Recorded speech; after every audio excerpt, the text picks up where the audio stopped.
تخيل تخرج من بيتك تروح مشوار وترجع تلاقي عفش بيتك كله مرمي في الشارع. الراجل ده مأجر بيت عبارة عن شقة ومحل، عقده متسجل في الشهر العقاري وساري لحد 2030.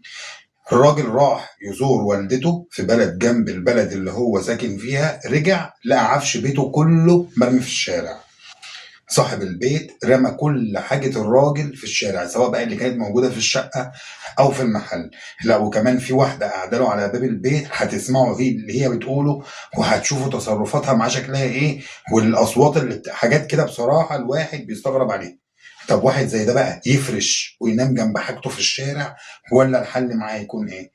إن شاء الله صوته يوصل وحقه يرجع له. يا ريت الناس كلها تشارك معانا. اتفرجوا بقى على الفيديو. ادي الحاجه بتاعتي اهي، هات العقد. ده بيتنا، وانا متاجره من عقد موثق في الشهر العقاري ومضى عليه. يجي الناس دول يطلعوا الحاجه من البيت ويحطوها بره، واغتصبوا الحيازه وقاعدين على الباب ومش عايزين يدخلوني. حاجتي كلها مرميه بره اهي، كل الحاجه مرميه بره اهي.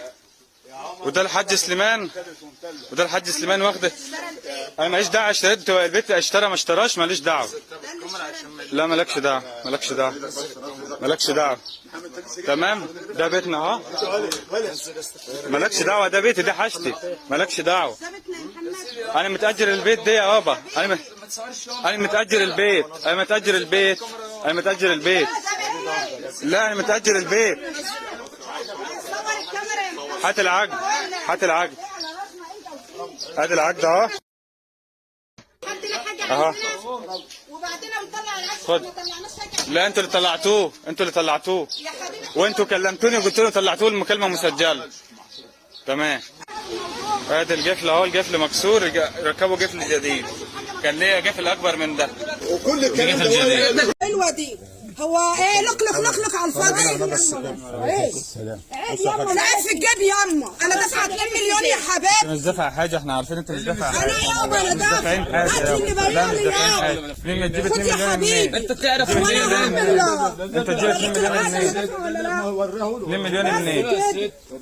هو 2 مليون جاي. هبط ولا ايه؟ لا احنا قلنا من حيث دافعين يابا، انت ما تعرفش الكلام ده. انتوا مش جايبين 2 مليون. هتتفضل، مش هتتكلم. ايه الكلام الحلو؟ ايه الكلام الحلو؟ طب قولي لي ايه المطلوب يا ست؟ اقعد يابا، نص الحاجه دي يلا. مش لك دعوه بيها. خلاص هتتكلم عدل. اسمعي بقى مني. اسمعي مني. بتسجل؟ لا يابا مش بسجل، انا كنت عايز اتكلم. حلوه هتتكلم عدل والله. سيبك من التسجيل. طيب يلا نتكلم عدل ولا مش هتتكلم عدل؟ هاتوا احسن من نحده. جاي تتكلم في ايه؟ يما تعالى اتكلم الكلمتين العقلين، انما اهو مصور. اشتريت البيت يا عم الحاج. يا ابني ده مالكش دعوه. يابا الحاج معاك يا حبيبي، والمحل شافه يابا. خلاص يلا. بص بقول لك ايه، الموضوع عندي مالكش دعوه. اقعد يا بنت هنا، خليش حد يخش. انا واقف هنا اهو. محمد خليك قاعد اهو. انا قاعد اهو يابا. ده قفل جديد اهو. اجي جنبك. قفل جديد. انت بتكسر في ملكك يا ابني، انت بتكسر يا حبيبي. يا حبيبي دي قفلي يعني، انت شلت قفلي. ايوه يا عم عشان ما يابا انا ما شلتش يا حبيبي. انت بتكلم ناس دارسه يابا قبل ما انت تدرس وتروح. ان انت مشيت بوشك حالات، احنا رجعنا بظهرنا ما تنهار. هو معاه حتى لو ملك انت الايجار انتاج ليه؟ الايجار. احنا مش هو معاه عقد ايجار. مش ما اديتش العقد، ما انتهاش. يا اما زرع الكلاب جوه العقد ما انتهاش يا حبيبي، العقد ما انتهاش.